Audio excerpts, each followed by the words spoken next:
E aí pessoal, tudo bom com vocês? Quanto tempo, hein? Eu estava morrendo de saudades. E aí galera do Motiva Gente, eu sou o professor Lindomar Batista. Eu sou o professor Josué Barbosa. E estamos aqui juntos mais uma vez para dar continuidade às aulas de Biologia.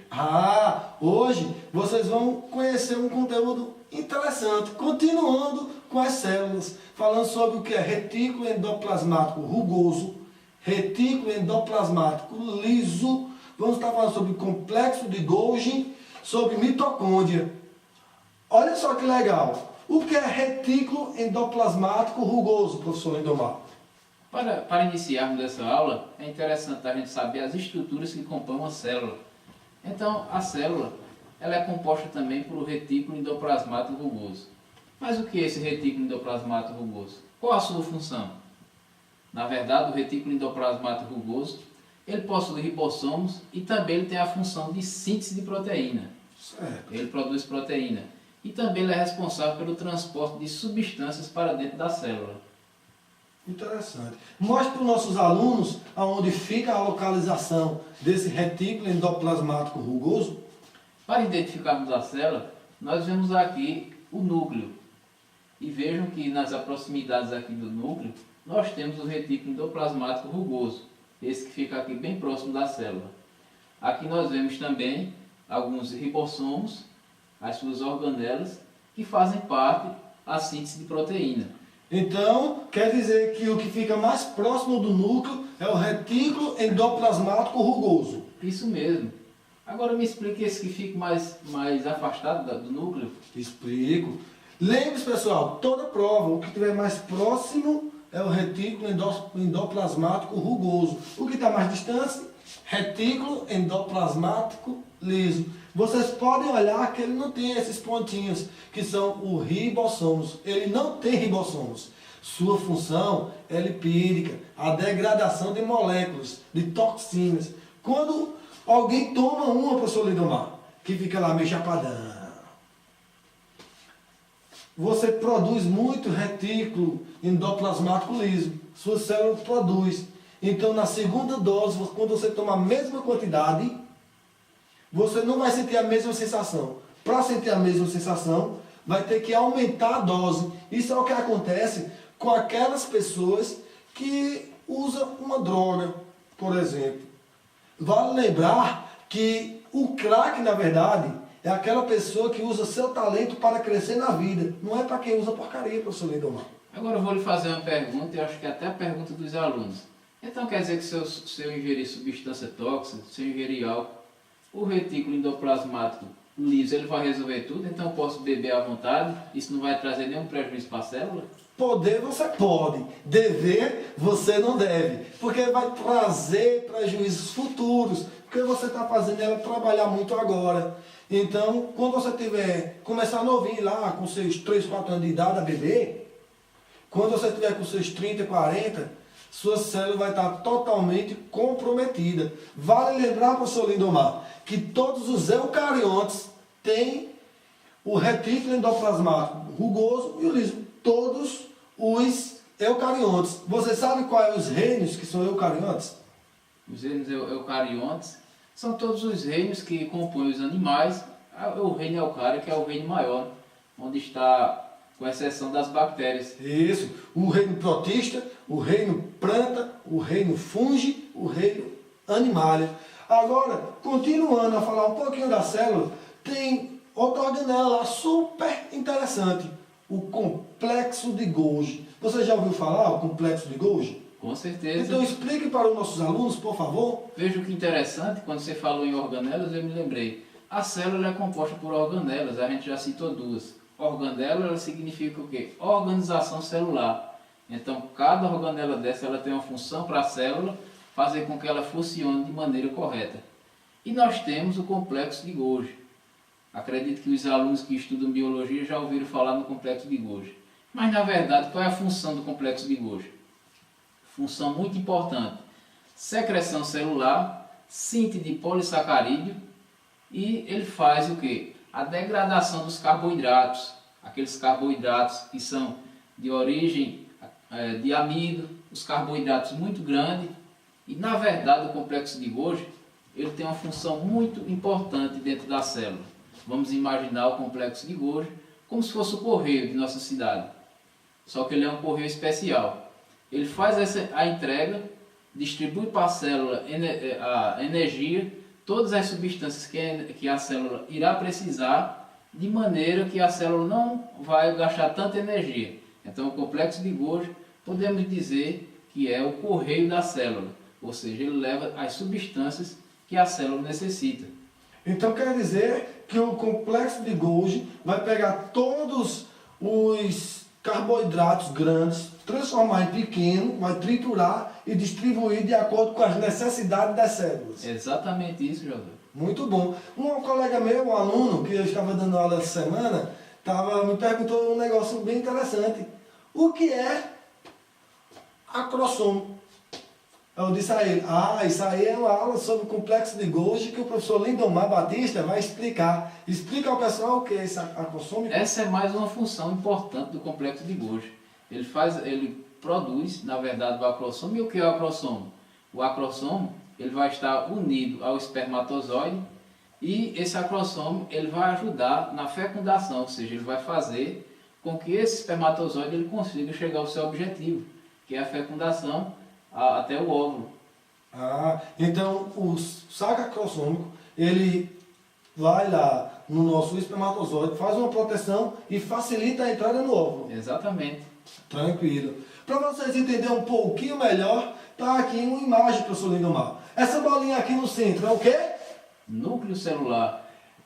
Retículo endoplasmático rugoso e o mais distante é o retículo endoplasmático liso. É isso aí. E essa parte é o quê? Que tu acabaste de explicar. Complexo de Golgi.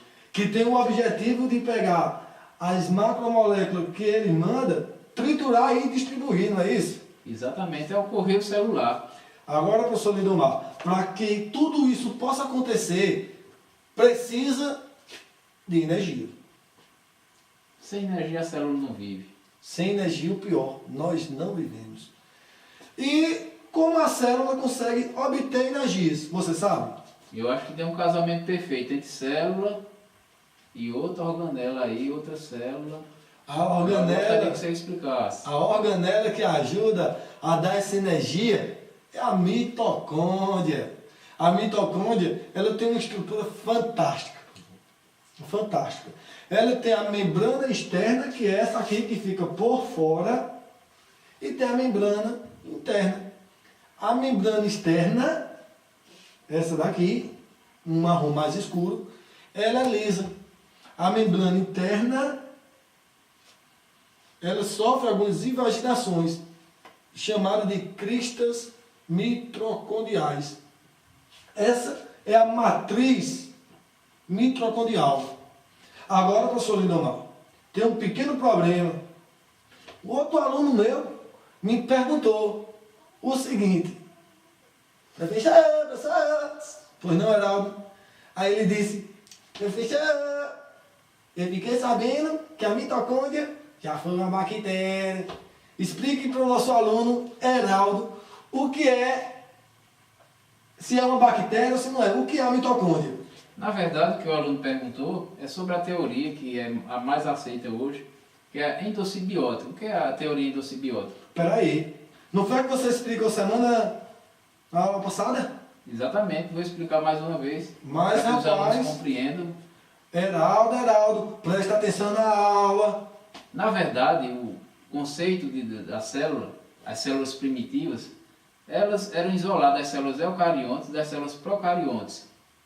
As células eucariontes e as células procariontes, as células das bactérias, que era uma bactéria, essa mitocôndria, ela foi fagocitada por uma célula eucarionte. E na verdade isso foi um casamento perfeito, que foi uma fagocitose que ocorreu. Vejam aqui a ilustração, o núcleo, né? E a célula eucarionte, ela fagocitou a célula procarionte. E na verdade essa célula procarionte, que era a mitocôndria, ela fez um casamento perfeito com a célula eucarionte. Por quê? A célula eucarionte, ela fez uma proteção na célula. Vejam aqui a proteção. E a célula A mitocôndria, ela foi servir como energia para a célula. Interessante. Isso foi a teoria da endossimbiótica. Então, e ela fabrica seu RNA e seu DNA, não é isso? Exatamente. Ela tem um DNA próprio da célula, então ela não precisa do núcleo da célula para produzir seu DNA. Ela constrói seu próprio DNA. Agora, eu tenho uma dúvida. O DNA da mitocôndria é igual ao da célula? Por incrível que pareça, isso é o que me deixa fascinado na biologia, é que se você pegar um DNA de uma bactéria e o DNA de uma mitocôndria, são idênticos. É mais parecido do que o DNA da própria célula, do núcleo celular. Isso leva a crer, exatamente, que as mitocôndrias já foram bactérias no passado. É um amostra da biologia, viu? Agora, como nós já falamos, a principal função é produzir energia. Você sabe o que é que acontece para fazer energia nessas mitocôndrias? Como é que ocorre essa energia? A síntese de ATP. Já ouviu falar? Com certeza. O que é ATP? Trifosfato de adenosina. Ele pega lá, veja só que interessante, as energias de carboidrato, lipídio e proteína, quebra aqui o trifosfato, tem a nossa ribose, adenina, e quebra. Quando ele quebra esse trifosfato, automaticamente ele começa a gerar energia na célula. Precisamos disso para poder se movimentar. Esse aqui é a respiração celular que ele faz com ATP. Só tem um pequeno problema. De acordo com que ele vai quebrando esse trifosfato, professor Lindomar, vê só que legal. Ele vai liberando radicais livres, que vai lá destruir o DNA da célula. Esses radicais livres em excesso podem ser muito prejudiciais para a nossa saúde. Com certeza. E uma doença muito grave acontece. Sabe qual é a doença? O câncer é uma delas que são provocadas por excesso de radicais livres. O mal de Alzheimer também. O mal de Alzheimer é causado por conta de quando quebra esse ATP para transformar em energia, libera radicais livres que vai danificar o DNA. Mas, próxima aula, nós vamos estar falando um pouquinho mais sobre célula, sobre membranas. Você sabe disso? Exatamente. A célula é composta por vários componentes, por várias organelas, e na próxima semana nós iremos falar sobre as membranas. Nunca se esqueça, o retículo endoplasmático rugoso, ele tem ribossomos. O retículo endoplasmático liso, ele não tem ribossomos. Tem função lipídica, degradação de moléculas tóxicas. O complexo de Golgi, ele tem secreção celular, ela distribui, é o correio. E lembre-se sempre que a mitocôndria, sua função principal é produzir energia. Tu curtiu? Eu curti. Compartilhou? Eu compartilhei. Indica para os amigos.